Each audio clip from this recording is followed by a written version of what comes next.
This is another video about my inner thoughts on how I process things and how I get over things and the things I struggle with.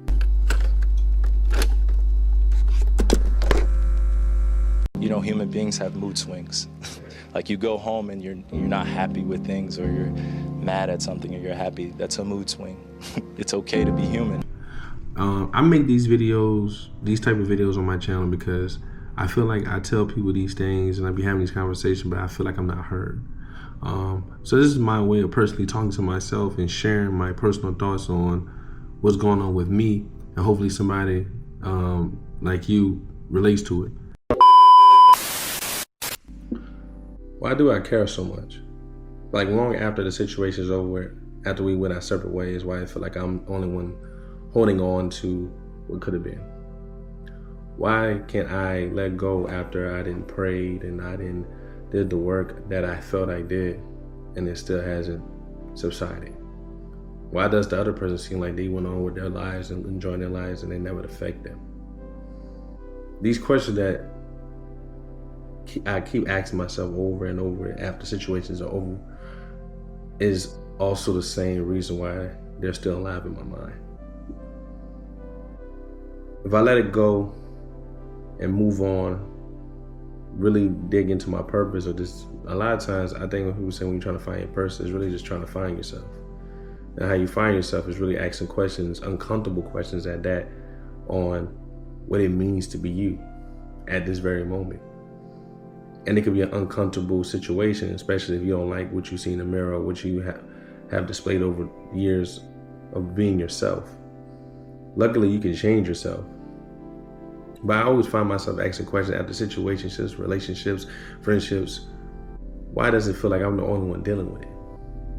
Why does it feel like I'm the only one still mourning the loss of somebody that I really cared about? Or when you see them out in public, it makes it awkward because you don't know if you're supposed to say something or not say anything. Am I interested? I'm not really interested. Should I play like I'm interested, but I'm not that interested? But I think she might be interested, but do I want to be interested? But now she's not. You know, should we do this awkward stuff? Or when you do see them, they are looking like they're enjoying themselves. Or when you're on social media, they're, out living their lives and you're over here trying to pick up the pieces of yourself. And I would love to sit there and tell you that they think about it. I would sit here and love to say that, they have to deal with their own process, which is also true. But I think what happens is that, at least in my opinion, the reason why they're still alive is because we still want them to be alive. Either we didn't get something out of the situation, or we want revenge in some way, or we just want to know that they made a mistake, or we just want to feel that we meant something to them.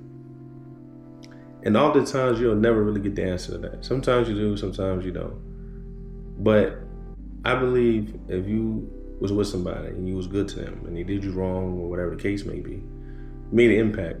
Even if you did somebody bad, you made an impact regardless. Now, regardless if you ever get the satisfaction of knowing what happened, is to remain to be seen. But I think that when you keep bringing it up in situations mentally, if you keep dragging that memory and keeping it alive, then you're always going to deal with that mental note. But I think when you let it go, and when I mean let it go, move on from it mentally. How you move on from it mentally, realize that it doesn't no longer serve you or control you, or it no longer bears any weight on how your day-to-day life goes, because at the end of the day, it doesn't. And yes, you were good to them. And yes, you did all these things for them. That's not what they want. And you're like, I never knew them. All that really doesn't matter. And we don't need to make these people as significant as we need to make them in our minds, in our world, because they're not significant in your life. They're only significant when you make them significant. They're only special when you make them special. Very cliche, but I think it still works. So next time you're sitting there thinking about somebody, or wondering why I can't get over, or wonder why they moved on, or whatever the case is, stop yourself and realize, does this thoughts serve me? Does this, knowing all this, doing all this, serve my purpose on trying to improve myself? It doesn't. And as you continue to get better and better with it, I promise, you'll realize how insignificant a lot of people were in your life to your self-growth. And the killing part is, like, how insignificant it was to your self-growth and your improvement and all that. But the crazy part is, as you move in the right way, better people come along. People that really want to be there for you come along. People that really care about you come along. But you gotta get out that fog so you can see those people. You can't have attachments to people. Yeah. People are not things. They're not like objects. You know what I'm saying? Like, people are a spirit, and you can't feel like you have possession over somebody because it was never yours in the first place.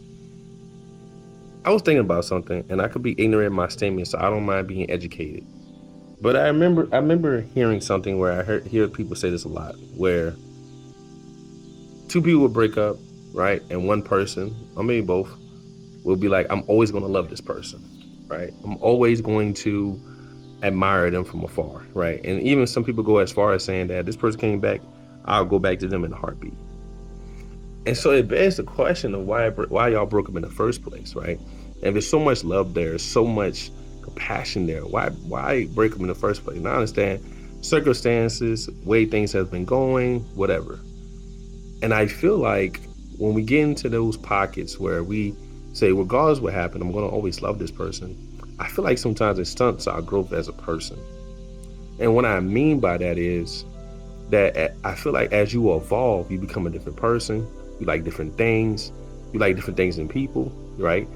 And so, yeah, you can still have some love for that person, but I feel like you can never always be in love with that person if you actually go in and do the work and improving yourself and changing the perception or the idea of the person you was in a relationship with, right?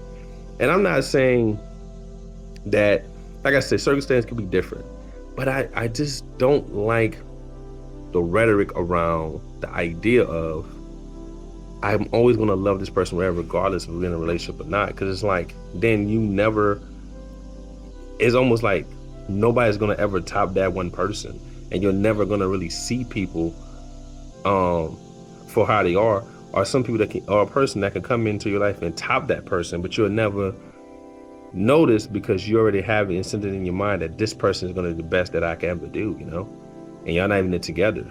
It's a crazy thing, and I get it, like that I don't get it, but you know,